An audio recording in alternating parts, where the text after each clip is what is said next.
Protect yourself and your family from unexpected challenges. Consider accident-only income protection. Click the link in the description to find out more.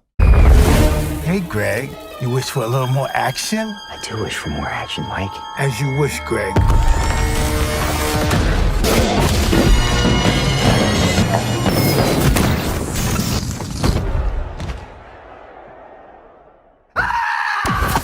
Now this is nice. You got 2 wishes left. Boxing King Media in association with Riyadh Season. With me here in Saudi Arabia, Devpreet Sahni is in the house. Devpreet, great to see you here. How are you? How is Saudi Arabia?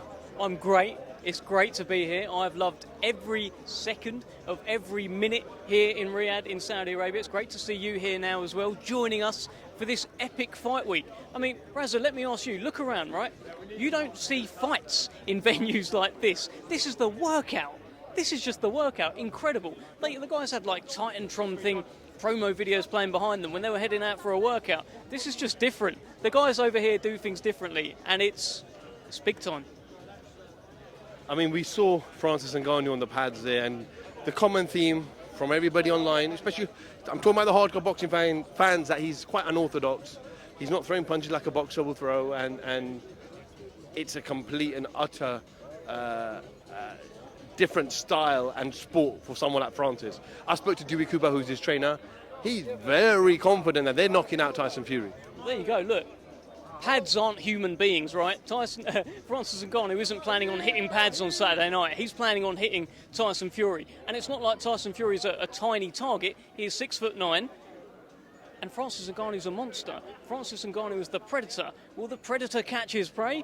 He hits harder than anyone in the world, apparently, according to the Guinness Book of World Records. I think there's going to be intrigue, and I think Francis Ngannou, regardless of how this fight ends, I think he will surprise people. I think there is a misconception that he's going to be sort of just chasing Tyson around, just trying to, like this, land a big right hand.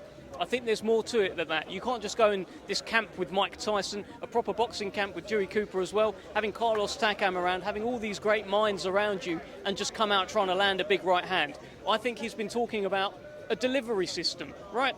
Setting up the punch.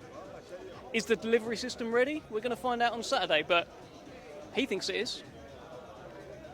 How much respect do we have to give to Tyson Fury and his mindset? Because although this isn't his toughest challenge, it's still going to be a fight. He's had a full training camp, sparring partners. His nutritionist told me earlier he's been here for 12 weeks preparing him, and he said that was longer than the Wilder fight. He's addicted to boxing. He's absolutely addicted to this game. Anytime he tries to leave it, he is drawn back into it. He's addicted to hard work in the gym. And this is great for him. He's got this fight and the next fight lined up. That's never really happened in his career. In his career, it's been plagued by inactivity and fights meant to be happening and then not happening. Even during his days before he became a world heavyweight champion. When he headed into that fight with Derek Chisora, which was like the final eliminator for Vladimir Klitschko, he wasn't a particularly active heavyweight at that point. Chisora had all the momentum. So he's now at a stage, he's 35 years old, he can't stop smiling. He is happy, he is feeling himself, and an active, happy Tyson Fury, boxing needs him. The fight that everybody wanted, that thought that may not take place was Alexander Usyk. The fight is officially signed. We're expecting an official announcement on the date. Venue, we know it's going to be here in Riyadh. The criticism that Tyson got, he was ducking Usyk. He didn't want any part of Usyk. Usyk's a big problem for Tyson Fury. Spencer Brown has been open this week and said that this fight would not have taken place if Tyson Fury didn't want it. It was Tyson Fury that made this fight.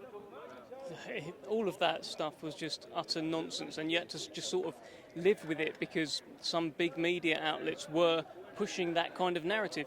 But it's senseless. Look, if it's someone who's not the best heavyweight in the world, right?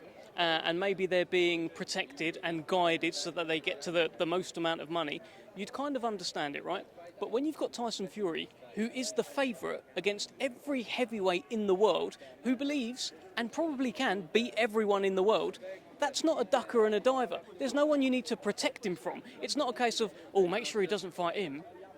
He'll fight them all and he'll beat them all. So he's not a ducker and a diver, and I think those that doubted him should have just had a bit more respect. And also, Usyk's not a ducker and a diver either.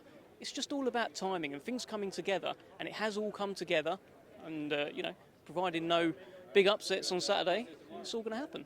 We saw in a crossover fight 2 weeks ago where Dylan Daniels tried to take Logan Paul down and get him in something called the guillotine, which is a submission move. I'm not saying Francis Ngannou, or I'm not implying he's going to do that, but with Usyk signed and looking like December 23rd, is it more vitally important that Tyson makes quick work of Francis on Saturday night to avoid any injuries, any cuts? My feeling is that he will try to knock out Tyson, that way too, but I think Tyson will try to knock out Francis Ngannou as quickly as humanly possible. All of this is the show. We've got a wonderful undercard as well, absolutely brilliant. Build up. Once that first bell rings, I expect Tyson to have a little look and then just try to extinguish the flames as quickly as possible. You can't be messing about with a guy like that, because it's heavyweight boxing, and regardless of what people think, he punches very, very hard, Francis Ngannou. The guy's a monster. And imagine if you get into a clinch with him and he just positions you in such a way and then finds himself landing big shots on you in the corner. You just never know. Tyson's never boxed anyone like this guy. No one has. There could potentially be a show class. Eddie Hearn's spoken about Conor Benn, Eubank Jr. potentially taking place. Am I laughing? I'm not laughing at all. Potentially taking place overseas if he's not licensed. But is that a problem if those two fights take place on the same night? It won't happen. It just that's not me saying that fight's not going to happen. There are enough smart people, I would hope, to ensure that they don't go on the same date as the undisputed heavyweight championship of the world. Their broadcaster will not want that to happen. The smart heads around the fighters will not want that to happen. You are leaving money on the table. It will not happen, Raza. TalkSport normally covers sport boxing. They are not allowed to cover this fight. They are banned for some of the things that they've said in the past. Simon Jordan's done, I think his podcast it was with Spencer Oliver, where he spoke about it, and he said, well, if I'm banned, that almost said, I'm paraphrasing it, but if I'm banned, that's fine. I wasn't planning to go anyway. But ultimately, what have you made of the whole TalkSport and kind of the Fury camp back and forth? I understand it from the Fury side. If things are being said out there which you don't agree with, it's okay to have opinions, right? That's what these pundits are paid for. Have your opinion and talk about it. But it was also just a complete misrepresentation of the truth. And some of those people should know better and just look a little bit deeper and look at the bigger picture. The bigger picture is becoming clearer and clearer. And to suggest that, once again, that Tyson Fury was ducking, and that I was hearing things about he should be ashamed for not fighting Usyk, and even just phrasing it as Tyson's pulled out of the Usyk fight was just always factually incorrect. When you've got evidence in front of you of Alex Krasik saying that Usyk's pulled out of this fight, why are you then still saying that Tyson's pulled out? When you keep misrepresenting facts like that, you're only going to wind up Tyson Fury, right, and his camp. So I see it from that side. I hope it can be resolved and rectified. TalkSport are a great outlet, but let's see what happens. We know everyone in the background who attempted to make Fury Usyk kind of worked in silence because no one expected the announcement when it was first made. Deontay Wilder put a video out yesterday, I believe, calling out Joshua. I mean, it's been going on for a number of years now. What are your thoughts on that? How big is that fight? Definitely not as big as it could have been, but is that fight going to happen? Well, I told you all along it wasn't going to happen like in December. It wasn't going to happen next for AJ. I don't think it will happen next. Will it happen ever? Maybe. Ultimately, the reason it isn't happening, in my opinion, all right, and shoot me down in the comments, I'm sure, but I am right, is that they don't want to take the risk.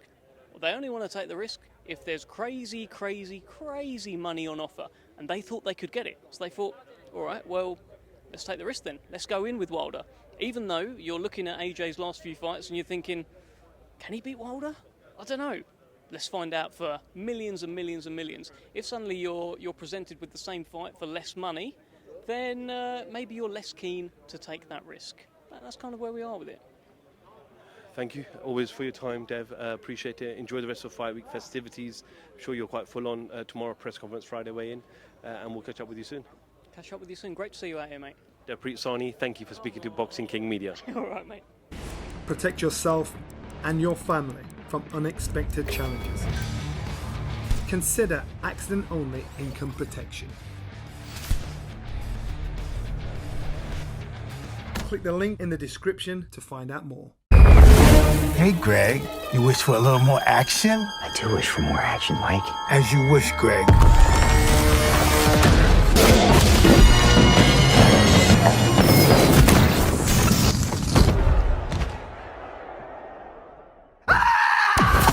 Now this is nice.